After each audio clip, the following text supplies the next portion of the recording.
You can't get a hotel room also. You know, I'm taking a delegation from the Chinese chamber up next month, and we are deliberately skipping Bangalore because we can't get the hotel room.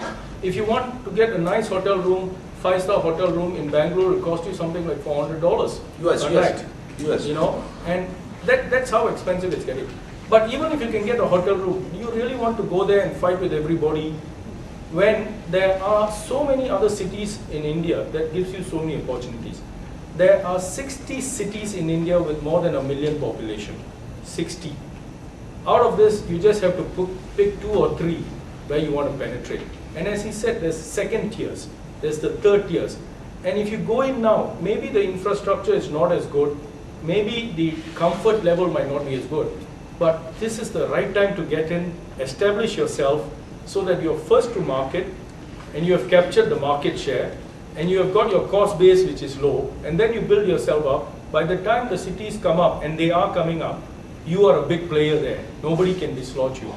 So to answer your question, yes, Hyderabad is there, Coimbatore is there, Tiruchi in Tamil Nadu is there, Coimbatore is there, Cochin in Kerala, you were just there, Chandigarh up north in Punjab is there, Gurgaon outside of New Delhi is there, Pune outside of Mumbai is there, and there's West Bengal Calcutta is doing very well, and so there's really no dearth of this other second tier, third tier cities, which I strongly recommend that Singaporean companies explore. In particular, I'm looking for knowledge workers, capabilities, which of these second All the cities that I mentioned are coming up first. Calcutta is actually, IBM just declared Calcutta its headquarters for Indian operations, which means they see the potential, they see the talent, and they feel that's where they should be. Cochin is building up a smart city. Chandigarh has got a fantastic IT park that is huge in infrastructure. You can do a plug and play there. Pune is a manufacturing hub, but also trying to be a knowledge-based hub for people providing consultancy solutions. And likewise, you have quite a few. Hyderabad, as you mentioned, is already there. You have Coimbatore coming up. All these cities that I mentioned are starting to become knowledge. Unlike China's model, where you're going to find economic zones and coastal belt, entire belt building up, I think India is going to develop in a slightly different way with center cities coming up. You won't find a uniform growth across India coming up, but you're going to find cities coming up like Bangalore. There are at least another 20 cities going to become tomorrow's Bangalore, all coming up. So you can easily pick them and then go position yourself. So the third question is that the government, because I don't know the government, the local government, sort of a pun for you guys is that I was in Bangalore when the Rajkumar died. And there was no news over here. I was very surprised. No, actually, Came there on was Channel there. News Asia. I was right there in the city when it happened. So you had a lot of fun. Holiday, it was. But so that reflected the inability of the city government to handle something like that. These various second tier cities, are they going to be like that, or are they Actually, to a large extent, the second tier cities are less prone to these things because they are not. You must understand the antisocial elements like to take the main places where they can get the best media attention, best impact. They wouldn't want to go and do something in a second tier city where they are not going to get any coverage. You are right about this. State governments tend to be a little bit lacking in the ability to enforce law and order at times. But as bad as that incident was, it is quite remarkable how quickly they went back to normalcy. So that there is a little silver lining to that. Next day it was back to normal. Back to normal. I saw in the TV. And if you look at it, that is one of the reasons why Calcutta is doing well, because the communist government there is able to control it, and so they realize that in Calcutta it's a bit more stable. But one of the things that we hope will happen, and I'm sure it will happen, as a country progresses, as people have a greater stake in the economic pie, you will find that these incidents will first start to become smaller. The number of people participating in these kind of things are getting lesser and lesser. The second thing is going to happen is the private sector is going to get a bit more strict about these things. And you'll find that eventually over time, these become, little, occasionally you're going to still have the pin pricking you once in a while, but it's a pin prick.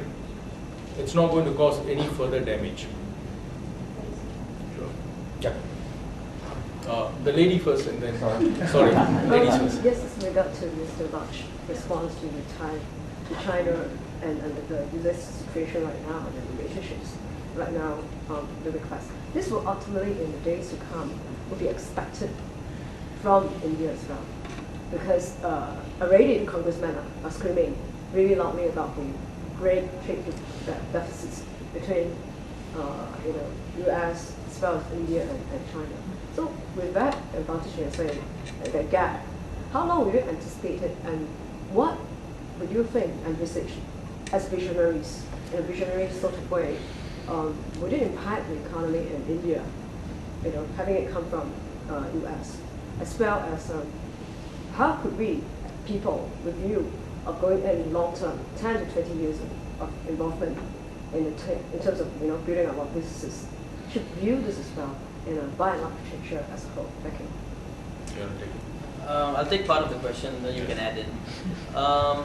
The difference between India and China in terms of its trade deficit, and when I was referring to the Chinese yuan, the difference is Indian currency is a free-floating currency in the market. The Chinese currency is not. Till recently, it was only pegged to the US dollar. Now it's not kind of pegged, but it's in correlation to a basket of currencies, be it the Japanese yen, the euro, and a few other currencies. I don't quote me, but I'm not sure of all the currencies. But I know it's a basket of currencies worldwide that it is relative to. When the foreign exchange was first introduced last year in June, if I'm not mistaken, by 2%, it was at about 8.11. Today it's floating at about 8, close to 8.02. The difference between, as I said, China and India is that the Indian currency is a free floating currency. The trade deficits between India and the rest of the world in terms of the trade imbalance is not as great as that of China, because China is a much larger manufacturer today.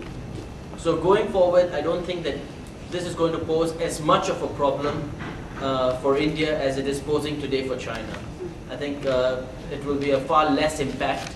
In fact, India's exports, in fact, if you saw Pradeep's presentation, India's exports are not as high as its imports. It's still depending on a lot of import.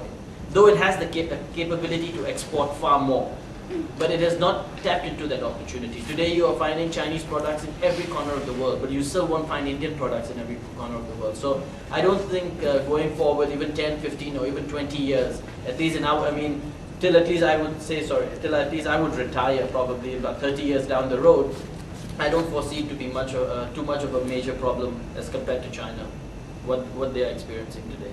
You want to add in? Well, yeah, I know that's exactly what I want to say. When Mehul was talking about the difference, what I think he was also trying to point out is that